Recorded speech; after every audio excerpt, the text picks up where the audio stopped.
अस्सलाम वालेकुम स्टूडेंट्स, मैं हूं अब्दुल कुद्दूस बेग, आपका फिजिक्स टीचर। आज का हमारा टॉपिक ऑफ डिस्कशन है supplementary units. Students, first chapter का ये बहुत ही इंपॉर्टेंट और न्यू टॉपिक है जिसके बारे में आपको पहले बिल्कुल भी नॉलेज नहीं है। तो स्टार्ट करते हैं आज के लेक्चर को। स्टूडेंट्स, आज हम डिस्कस करेंगे सप्लीमेंट्री यूनिट्स, लेकिन सप्लीमेंट्री यूनिट्स को स्टार्ट करने से पहले हम थोड़ा सा इसका इंट्रोडक्शन डिस्कस कर लेते हैं। स्टूडेंट्स, प्रीवियस लेक्चर में हमने इंटरनेशनल सिस्टम ऑफ यूनिट्स को स्टार्ट किया था और उसमें हमने देखा कि इंटरनेशनल सिस्टम ऑफ यूनिट्स के मुताबिक यूनिट्स को 3 कैटेगरीज में डिवाइड किया जाता है: base units, derived units and supplementary units. लेकिन स्टूडेंट, सप्लीमेंट्री यूनिट्स किन बेस क्वांटिटीज के यूनिट्स हैं? 1960 में साइंटिस्ट ने 2 फिजिकल क्वांटिटीज को ना तो बेस फिजिकल क्वांटिटीज की कैटेगरीज में शामिल किया, ना डिराइव्ड फिजिकल क्वांटिटीज की कैटेगरीज में शामिल किया। तो स्टूडेंट्स, वो 2 फिजिकल क्वांटिटीज कौन सी थी, देखते हैं। स्टूडेंट्स, सबसे पहले वो जो 2 क्वांटिटीज थी, these are the quantities of geometry. तो हम लिख सकते हैं geometrical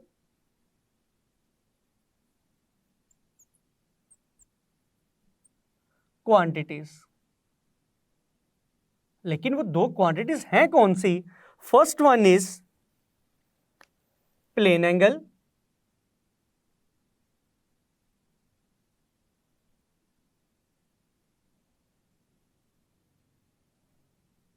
and second one is solid angle.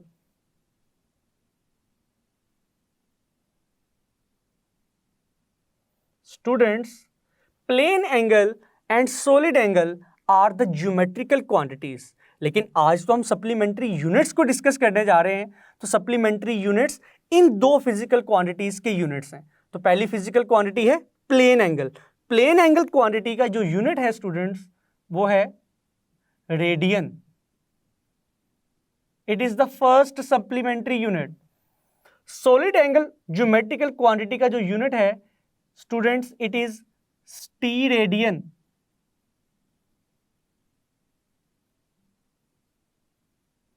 तो आप देख सकते हैं सप्लीमेंट्री यूनिट्स कौन से 2 यूनिट्स हैं।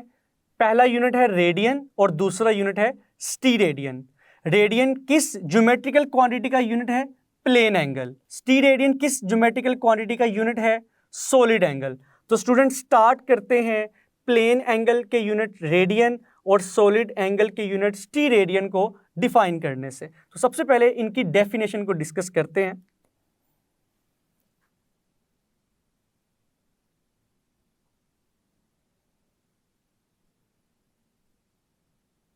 रेडियन। तो स्टूडेंट्स, सबसे पहले आपने डिफाइन करना है radian is the unit of plane angle. यहां पर हम एक वर्ड यूज कर रहे हैं प्लेन। तो स्टूडेंट्स, प्लेन का भी मीनिंग आपको पता होना चाहिए। Plane means that it is a 2D angle. 2D means 2 dimensional angle. इसको भी हम एक एग्जाम्पल से कंसीडर करते हैं। And it subtended at the centre of a circle. अगर डेफिनेशन की बात की जाए जो कि आपकी टेक्स्ट बुक में लिखी हुई है, radian is the plane angle which is subtended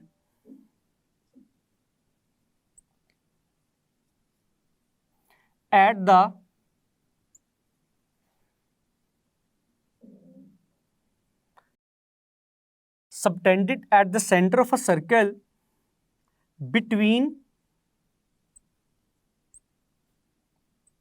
2 radii which cuts off an arc equal in length to the radius of circle.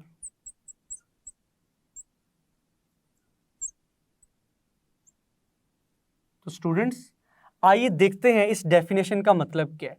इस डेफिनेशन को अंडरस्टैंड करने के लिए हम एक डायग्राम की हेल्प लेते हैं।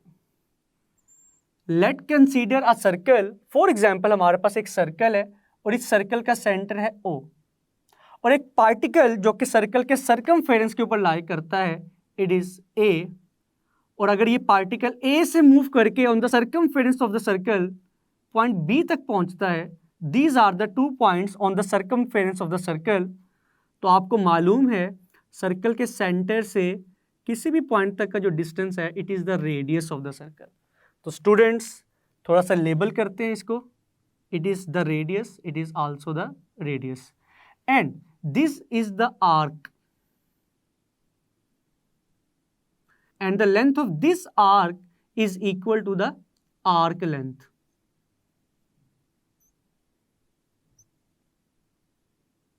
तो स्टूडेंट्स डेफिनेशन को एनालाइज करते हैं। Radian is the plane angle which subtended at the centre of the circle, the central angle of the circle will be 1 radian. Condition क्या है? Between 2 radii. 2 रेडाई आप देख सकते हैं कि यहां पर 2 रेडियस के दरमियान ये एंगल, ये बनने वाला एंगल क्या होगा? 1 रेडियन होगा। लेकिन कब? When an arc length is equal to the radius of the circle. It means that कि जितना इस सर्कल का रेडियस है, अगर उतनी ही आर्क लेंथ हो, मींस दैट इस डायरेक्शन में कवर किए जाने वाला डिस्टेंस अगर सर्कल के रेडियस के इक्वल है, तो सर्कल के सेंटर पे बनने वाला एंगल क्या होगा? 1 रेडियन होगा। तो हम लिख सकते हैं the central angle of a circle will be 1 radian when the length of its arc is equal to the radius of the circle. तो स्टूडेंट्स ये कंडीशन आपने अपने माइंड में रखनी है, और डेफिनेशन को याद करना आपके लिए बहुत आसान हो जाएगा अगर आप इस कंडीशन को अपने माइंड में रखते हैं। ये कंडीशन क्या है कि किसी भी सर्कल के मरकज मींस सेंटर पे बनने वाला एंगल 1 रेडियन उस वक्त होगा जब सर्कल की आर्क लेंथ उसके रेडियस के क्या होगी? इक्वल होगी। तो यहां पर हम देख सकते हैं L is equal to radius of the circle. तो स्टूडेंट्स इस कंडीशन के बाद अगर हम रेडियन को फॉर्मूला की मदद से डिफाइन करने की कोशिश करें, तो सर्कल के सेंटर पे बनने वाला एंगल 1 रेडियन होगा, जो कि किसके इक्वल होगा? Radian angle is equal to arc length divided by radius of the circle. तो स्टूडेंट्स एक और एग्जांपल देखते हैं। अगर इस आर्क लेंथ को मैं 2 सेंटीमीटर कंसीडर करूं, तो आपका सेंट्रल एंगल 1 रेडियन उस वक्त होगा जब सर्कल का रेडियस भी क्या होगा? 2 सेंटीमीटर। तो आप देख सकते हैं कि अगर मैं आर्क लेंथ की वैल्यू 2 सेंटीमीटर पुट करूं और रेडियस की वैल्यू भी 2 सेंटीमीटर पुट करूं, तो आपका जो फाइनल आंसर होगा इट विल बी 1 रेडियन। तो फाइनली इसी फॉर्मूले को सिंबॉलिकली हम रिप्रेजेंट कर सकते हैं।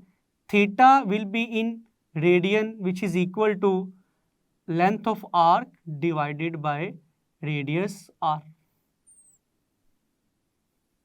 स्टूडेंट्स इसी फॉर्मूले को आप chapter number 1 first year physics में अगेन डिस्कस करेंगे। इस फॉर्मूले को हम ऐसे भी लिख सकते हैं L is equal to R theta. तो स्टूडेंट्स ये था रेडियन, सर्कल के सेंटर पे बनने वाला एंगल। और इसकी एक और खास बात क्या है कि इट इज 2D, कि ये 2 डायमेंशनल ऑब्जेक्ट्स के ऊपर एप्लीकेबल है। एक और बात याद रखिएगा कि सर्कल के सेंटर पे बनने वाला टोटल एंगल किसके इक्वल होता है?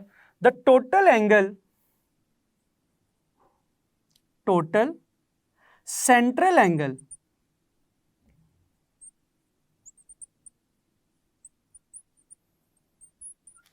of a circle is equal to 2 पाई, और 2 पाई को हम 360 भी कंसीडर करते हैं।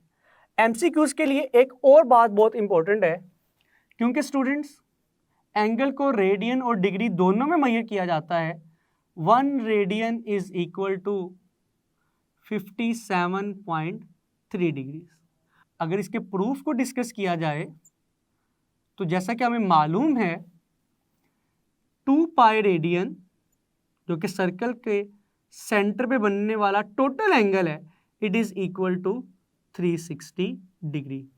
अगर 2 पाई को मैं इक्वल के उस तरफ शिफ्ट करूं तो यहां पर बाकी रहेगा 1 रेडियन जो कि किसके इक्वल आएगा 360 डिवाइडेड बाय 2 पाई।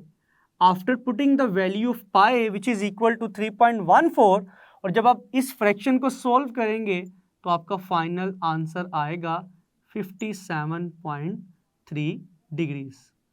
तो स्टूडेंट्स कुछ रिजल्ट्स को आपको मेमोराइज करना पड़ेगा। तो अब तक स्टूडेंट्स हमने सबसे पहले रेडियन की डेफिनेशन को डिस्कस किया, सर्कल के सेंटर पे बनने वाले एंगल को रेडियन बनाने के लिए जो कंडीशन थी उसको डिस्कस किया। देन हमने ये भी देखा कि सर्कल के सेंटर पे बनने वाला जो टोटल एंगल है उसकी वैल्यू कितनी है, और लास्ट पे हमने रिलेशनशिप देखा रेडियन और डिग्री का, 1 radian is equal to 57.3 degree. तो स्टूडेंट्स रेडियन को डिस्कस करने के बाद हमारा जो दूसरा सप्लीमेंट्री यूनिट है वो है स्टीरेडियन। तो आइए देखते हैं स्टीरेडियन की डेफिनेशन और एक्सप्लेनेशन क्या है। जी स्टूडेंट्स, रेडियन को ब्रीफली डिस्कस करने के बाद अब हम स्टार्ट करने लगे हैं स्टीरेडियन को।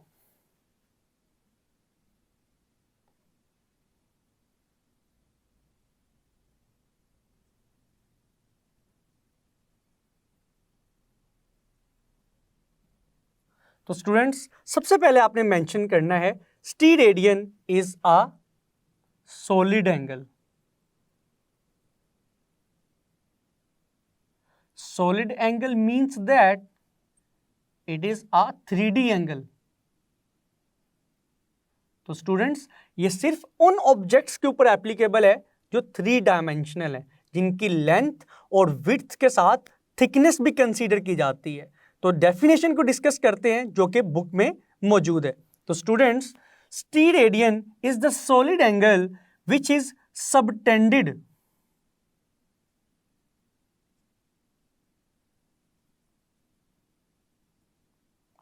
at the center of a sphere when area of a patch is equal to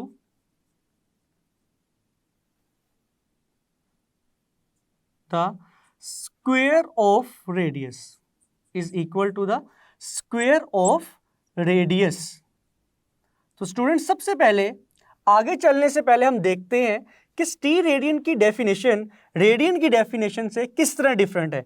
first difference is radian एक प्लेन एंगल था, स्टीरेडियन एक सॉलिड एंगल है। प्लेन एंगल 2D होता है लेकिन सॉलिड एंगल क्या होता है 3D। अगर डेफिनेशन की बात करें तो रेडियन सर्कल के सेंटर पे बनने वाला एंगल है, लेकिन स्टीरेडियन स्फेयर के सेंटर पे बनने वाला एंगल है। तो स्टूडेंट्स रेडियन की कंडीशन क्या थी कि when the arc length is equal to the radius of the circle, तो सर्कल के सेंटर पे बनने वाला एंगल क्या होगा 1 रेडियन होगा।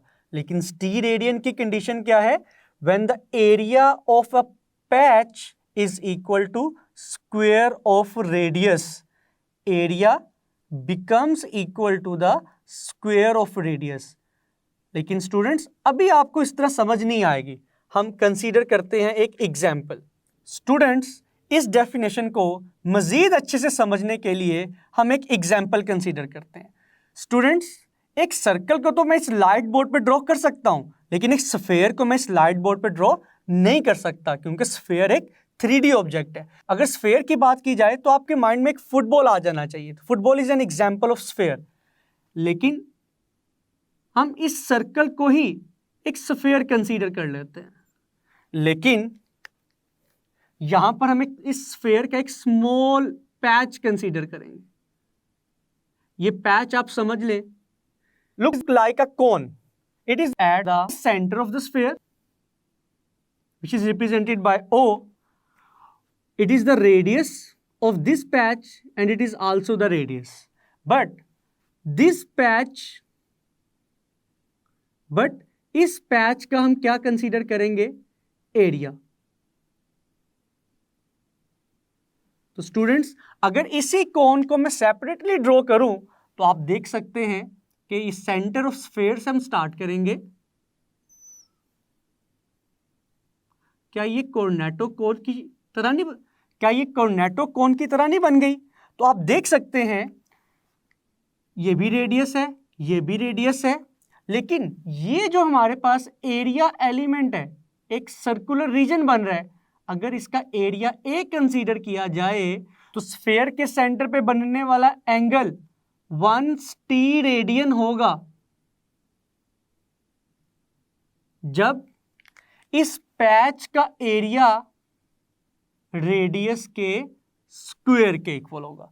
तो स्टूडेंट ये है वो कंडीशन जिसके मुताबिक स्फीयर के सेंटर पे बनने वाला एंगल क्या होगा, 1 रेडियन होगा when the area of this patch is equal to the square of its radius। तो स्टूडेंट अगर फॉर्मूला की बात की जाए, angle in radian will be equal to area of patch divided by square of its radius। तो students ये है वो कंडीशन, ये है वो फॉर्मूला जिसके मुताबिक सर्कल के सेंटर पे बनने वाला एंगल क्या होगा, 1 रेडियन होगा। अगर ऑब्जेक्टिव की बात की जाए, जिस तरह हमने ये मालूम किया कि सर्कल के सेंटर पे बनने वाले टोटल एंगल की वैल्यू क्या होती है, 2 पाई, इसी तरह स्फीयर के सेंटर पे बनने वाले टोटल एंगल की वैल्यू क्या होगी, 4 pi. Total angle at the center of sphere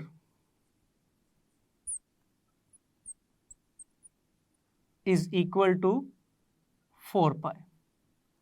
तो स्टूडेंट्स यहां तक हमने रेडियन और रेडियन को बहुत ही ब्रीफली डिस्कस किया, लेकिन एक और अटेम्प्ट जिसमें मैं एक एक्टिविटी की मदद से रेडियन और रेडियन के कॉन्सेप्ट को समझाने की कोशिश करता हूं। स्टूडेंट्स आपको ये पेपर दिखाई दे रहा होगा, अगर मैं इस पोर्शन को, इस डॉट को सर्कल का सेंटर कंसीडर करूं और ये बनने वाली लाइन अगर इस सर्कल का रेडियस है and this is the arc, तो आप देख सकते हैं सेंटर पे, इसके सेंटर पे बनने वाला एंगल 1 रेडियन उस वक्त होगा जब ये आर्क लेंथ इस सर्कल के रेडियस के क्या हो जाए, इक्वल हो जाए। This is an example of radian. लेकिन अगर रेडियन की बात की जाए, उसके लिए तो हमें एक 3D ऑब्जेक्ट चाहिए जो कि एक स्फीयर है, और स्फीयर का एक पैच चाहिए, एक सेगमेंट चाहिए। तो आप ये कंसीडर कर सकते हैं, ये एक कोन कंसीडर की जा सकती है। तो स्टूडेंट्स आपके सामने ये एक पैच दिखाई दे रहा है आपको, अगर इस पैच का एरिया फाइंड किया जाए, अगर वो एरिया इस स्फीयर के रेडियस के स्क्वायर के इक्वल हो, तो इस कोन के सेंटर पे बनने वाला एंगल क्या होगा, 1 रेडियन होगा। तो स्टूडेंट्स मैं उम्मीद करता हूं कि आज का टॉपिक आपको बहुत अच्छे से समझ आया होगा और आपने इसको अच्छे से प्रिपेयर करने। मिलते हैं नेक्स्ट लेक्चर में, तब तक के लिए अपना ख्याल रखिएगा। अल्लाह हाफिज।